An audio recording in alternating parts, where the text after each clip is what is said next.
after we've explored some pretty deep stuff, I want to also then explore how our bodies are feeling.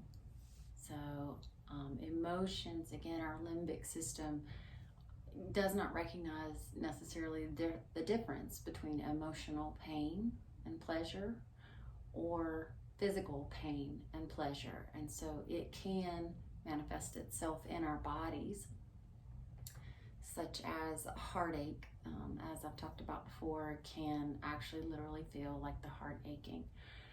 So before we take that exploration of our psoas and our diaphragm and that limbic system, I want to go over some basics first, so that are pretty foundational in a practice of emotional release and trauma release and restoration.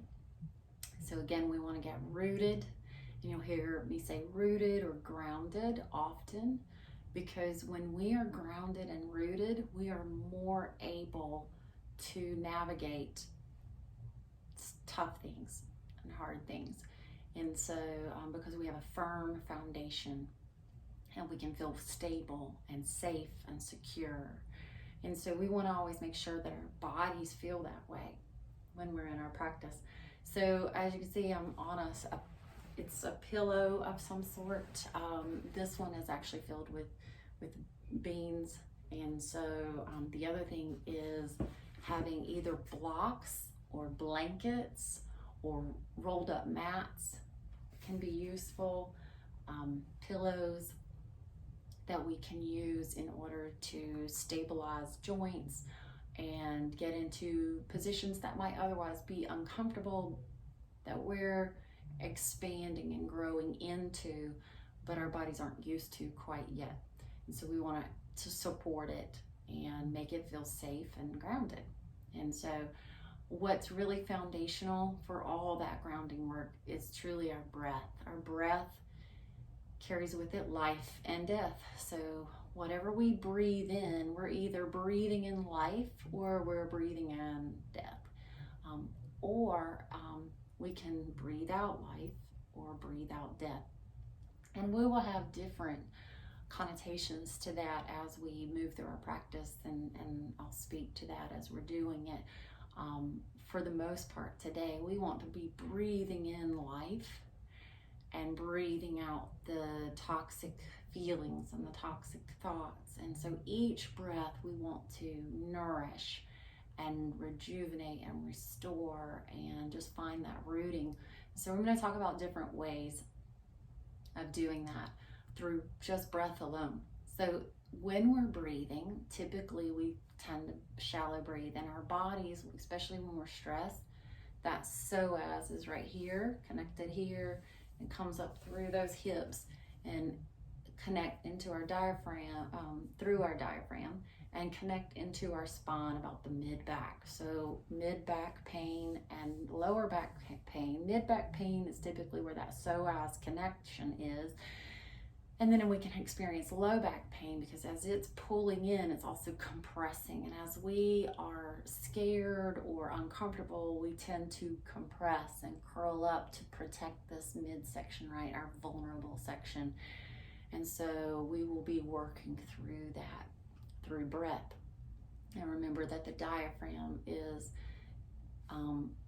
very much connected by the fascia and even the nerve, the vagus nerve, coming through, and the sensory nerves to the psoas. So they partner. They have a synergistic, symbiotic relationship, which means they affect each other. So if we're not breathing well, our psoas also is probably not doing well, right? So we want to breathe well. So when we're breathing, we're going to do the 3-part breath. And so the way that I like to show people this is we put our hands, so we get into a comfortable position, and sometimes we're tight in the psoas area, especially if we've been doing some emotional work. So we may need to sit on a block or a blanket so that our knees can come down more comfortably, so we can sit more comfortably. So we're not collapsed or trying really hard to hold ourselves in a better position. We're just going to bring our hands here for a moment. Just feel our breath right now, just breathing normal. and seeing how we normally breathe. Checking that out, checking that in.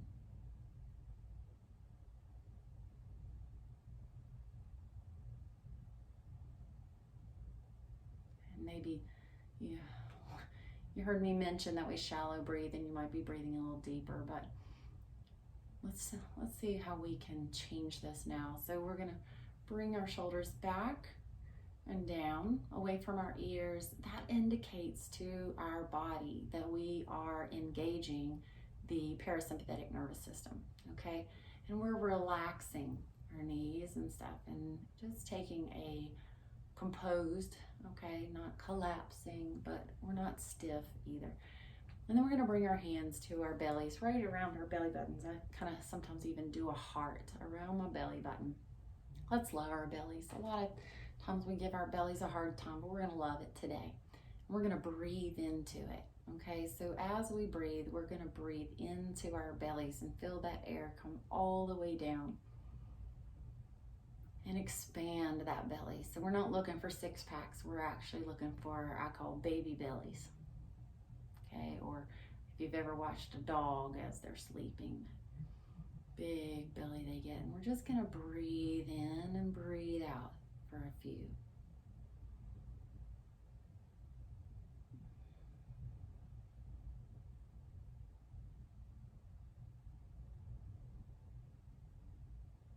Okay, so we felt that belly expand, hopefully. And now we're going to try to bring that expansion into our ribs. So let's move our hands up to our ribs here. And we're gonna see if we can move our ribs out. And it's okay if not. This is actually something that has to be learned. It's called decoupling from our psoas. So if we're used to shallow breathing, it takes time to get those intercostal muscles to participate in our breath sometimes.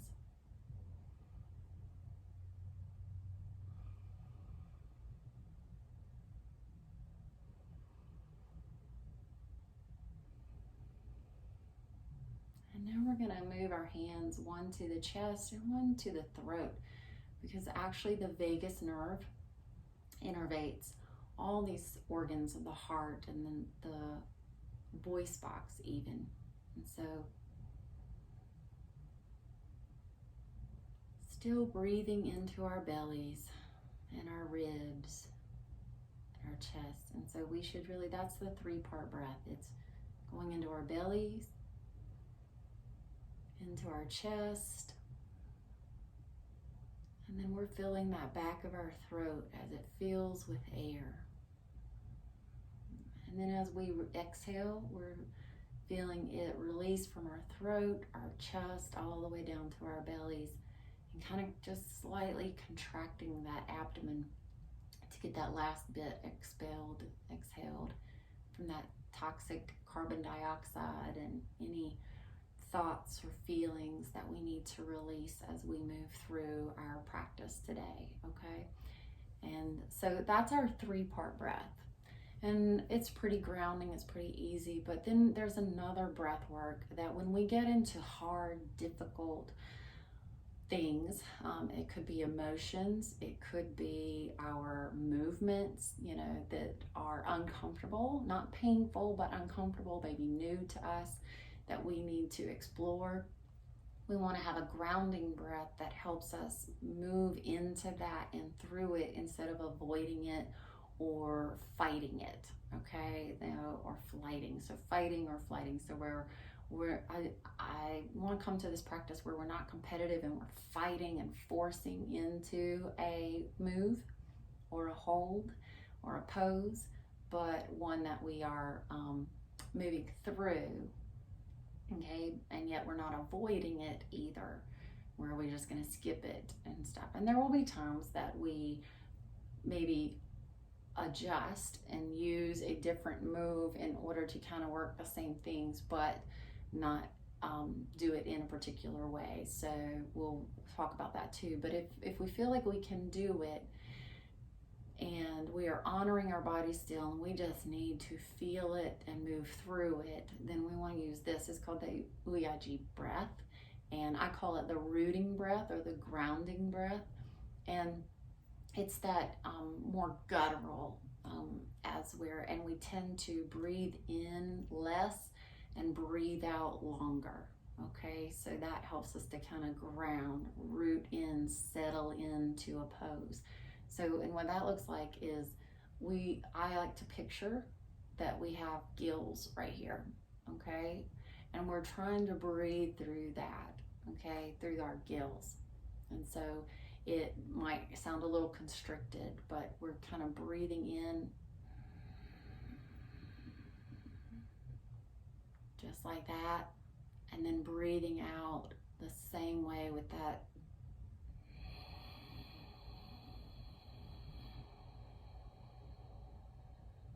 Darth Vader kind of sound. So that's how we know that's the Uyaji. And what that breath does is actually it stimulates the vagus nerve, and the vagus nerve is our calming nerve. Actually, it can be wired, it can engage the sympathetic nervous system, but when breath is breathing over it, it kind of massages it. Or when we sing, or when we moan, or when we do those guttural kind of sounds, that's stimulating that vagus nerve in order to tell it we're relaxing. We're getting oxygen to it, we're moving air over it and massaging it with our voice box in order to say we're in a calm state, okay? And so and the nerves go up to the brain to tell our brain to chill out, to calm down, so that we can get deeper breaths as well, and our body relaxes so that we can move through those hard feelings or those hard, more difficult positions. And they're not always hard, difficult because of the position, but just what we bring into that, the emotion that we might bring into that, that we might not want to deal with or have never dealt with and didn't even know was there, but our body has been storing it. And so that's just one of the things there. The other thing is grounding, not just with our breath, but grounding with our hands and our feet. They're very tactile stimulated. And so we really, when our feet feel grounded, our hands feel grounded, our brains feel grounded. And because it feels like a stable position in all fours, right? 4 corners is more stable than 2, especially whenever we're working with 2, we're going to really focus on our feet work. When we're with our hands and our feet, we're going to work on both of those. And both of these are the same as just like pretending that our feet are our hands. We're going to always ground with our heels, okay, firmly, and then the balls of our feet. So the same as on the hand, here and here, we're going to very firmly, that's our triangle right here. So that really our hands and our toes almost always will be able to float and move around, okay? That's how grounded and rooted we're going to be. And when we're rooting with our hands, as you can see, when I root with my hands, you'll see my arms flex, but also my chest flex, okay, in order to be grounded. And when we're grounding with our hands, especially in order to soften our elbows, to take strain off our elbows and our shoulders, it is actually better that we're pressing even more into this side of our palm, okay, in order to save our elbows and our shoulders more and get a better position that's not straining. Okay, and then finally our necks. Our necks are pliable. Okay, we want them to be movable and unstrained, that they can turn in every direction for the most part. There will be a few moves that we want to make sure that our head is aligned and not moving, but that it's soft, and that if it needed to, it could. It doesn't mean that we do, but we're not straining our necks and pulling them back or yanking them forward. And even when we do side to side, for the most part, we're going to shoulders back and down, making sure we're not straining or pushing on our necks at this point, because we're just coming into this practice. So, and You'll hear me say practice a good bit because, again, this is practice. This is where we're preparing and practicing in order that when the show hits the road and we're in a moment of real stress or an emotional time or coming out of it, that we know how to handle it in that moment because we've practiced and our bodies know how to handle it and cope as well. So we want to bring in that spirit, mind, body connection in our practice so that we can be fully connected and present in our lives to cope and handle situations, stressful situations well. Okay, so let's get started.